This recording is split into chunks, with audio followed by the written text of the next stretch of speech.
Selamat malam dokter. Namaku Chong Nin. Aku mahasiswa di UGA. Aku punya 2 pertanyaan, tapi pertanyaan kedua apabila diizinkan panitia. Jadi pertanyaan pertamaku adalah, oke, seperti yang aku bicarakan tadi, kau membicarakan tentang persaudaraan manusia. Ini terdengar seperti solusi potensial agar tercipta kedamaian umat beragama. Di antara banyak agama di dunia, jadi kupikir masalah terbesarnya adalah seperti misalnya kekristenan terbagi dalam banyak sekte, mereka punya banyak sekte, banyak pemahaman yang berbeda oleh para pendeta dan umatnya.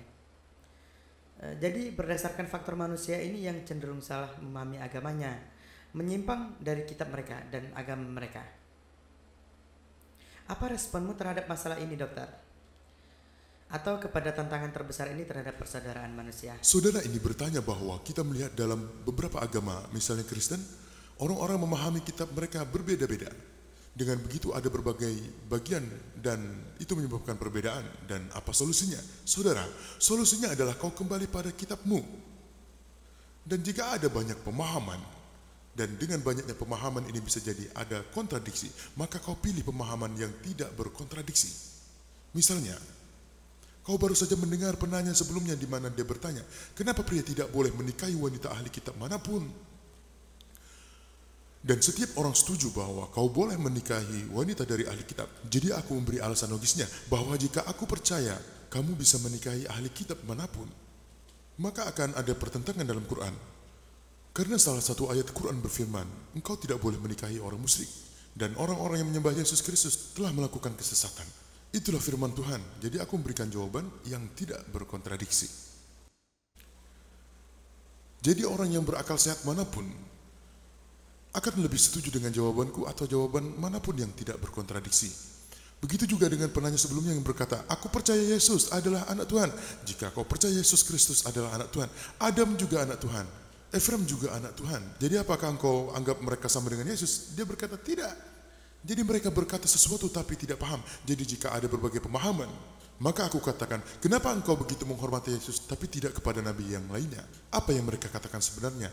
Anak yang dilahirkan Tuhan dan kata dilahirkan itu telah dihapus dari Bible. Jadi ketika kau mempelajari, ketika kau melakukan analisis secara logis, engkau akan sampai kepada kebenaran. Seperti yang Yesus Kristus katakan dalam kebenaran itu akan memerdekakan kamu. Jadi ketika kau melakukan penelitian, kau akhirnya akan tahu mana yang benar. Tapi jika kau secara buta mengikuti gereja atau pemuka agama tertentu, secara buta tanpa mengecek benar atau salah, kau akan menemukan masalahnya. Jadi itulah mengapa ketika kau membaca tafsir dari kitab manapun, kau harus melihat beberapa logiskah ia. Dan apakah ia saling berkaitan. Dan jangan hanya mengutip ayat tanpa melihat konteksnya. Jika kau mengutip satu ayat keluar dari konteksnya dan menafsirkannya, kau harus memahami kitabnya secara penuh. Ketika kau memahami secara penuh, maka tafsir yang memenuhi persyaratannya adalah yang benar. Jadi kita harus teliti dalam mempelajarinya, saudara-saudara. Maka kau akan menyadari mana terjemahan dan penafsiran yang benar dari kitab itu. Semoga menjawab pertanyaan. Terima kasih. Apakah kau punya pertanyaan lain? Kau bilang kau punya 2 pertanyaan. Ya, tapi apakah panitia masih punya waktu? Karena pertanyaan sebelumnya boleh, kau juga boleh. Oke, jadi ini hanya pertanyaan singkat. Tadi kamu membicarakan tentang Muslim. Seorang Muslim tidak boleh menyembah berhala, benda ataupun apapun juga, karena Tuhan tidak berbentuk dan dia berada di luar pemahaman kita. Jadi aku berpikir berdasarkan apa yang kuamati, aku mungkin saja salah, tapi ketika seorang Muslim berhaji ke Mekah, kenapa arah ibadahnya menghadap ke sebuah kotak batu di tengah-tengah? Jadi bukankah ini berkontradiksi dengan larangan menyembah berhala? Pertanyaan yang sangat bagus. Bahwa jika Islam melarang menyembah berhala, aku tidak berkata Tuhan tidak berbentuk, melainkan Tuhan ada bergambar. Beda antara tidak berbentuk dan tidak bergambar. Jika kau memahami seperti itu, ada kesalahan besar. Aku berkata Tuhan itu tidak bergambar, bukan tidak berbentuk. Berbeda antara tidak bergambar dan tidak berbentuk. Kau bertanya bahwa jika Islam menentang penyembahan berhala ketika kau pergi haji, dan kau bersujud kepada Ka'bah, bukankah ini sama dengan menyembah berhala? Dan ini kutulis dalam bukuku. Hal yang paling sering ditanyakan, ini nomor yang ke-9.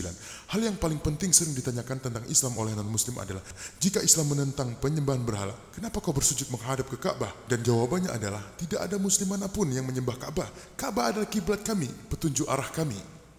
Karena kami mempercayai persatuan. Misalnya sekarang semua muslim yang ada di sini ingin melaksanakan sholat.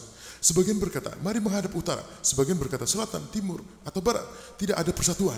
Jadi untuk persatuan dimanapun kau berada, kau menghadap Ka'bah. Ayatnya dari Al-Quran surat Al-Baqarah. Ayat 144 yang berfirman, ketika kamu sholat, menghadaplah ke arah Ka'bah. Jadi Ka'bah adalah kiblat. Ini bukan karena kami menyembahnya.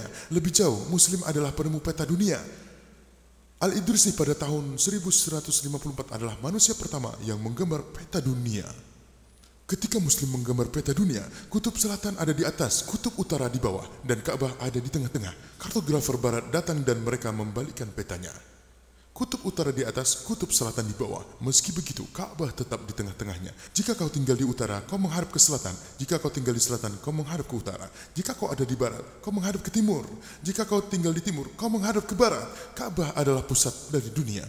Ketika orang-orang pergi umrah, ketika muslim pergi umrah, atau ketika kami berhaji, kami mengelilingi Ka'bah. Dan kenapa kami mengelilinginya? Karena ini adalah perintah Tuhan. Alasan logis yang dapat kupikirkan, setiap lingkaran punya satu titik pusat.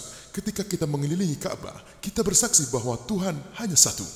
Dan pertanyaan dari Khalifah kedua Islam, Umar radhiyallahu an, dia menyebutkan dalam Sahih Bukhari volume 2, dalam kitab Haji, bab 56, hadis nomor 675. Umar radhiyallahu an, Khalifah kedua Islam, dia berkata, batu hitam ini tidak dapat memberi manfaat bagiku dan tidak ada mencelakakanku. Aku mengecup hanya karena melihat Rasulullah mengecupnya. Pertanyaan ini bahwa batu hitam ini tidak dapat memberikan manfaat atau mencelakakan cukup untuk membuktikan bahwa muslim tidak menyembah Ka'bah. Dan yang terakhir, di zaman Rasulullah ada sahabat yang sering berdiri di atas Ka'bah dan mengumandangkan azan. Tidak ada penyembah berhala yang rela berdiri di atas berhala yang disembahnya. Jadi ini membuktikan tidak ada muslim yang menyembah Ka'bah. Ka'bah hanyalah kiblat, hanya petunjuk arah. Semoga itu menjawabmu.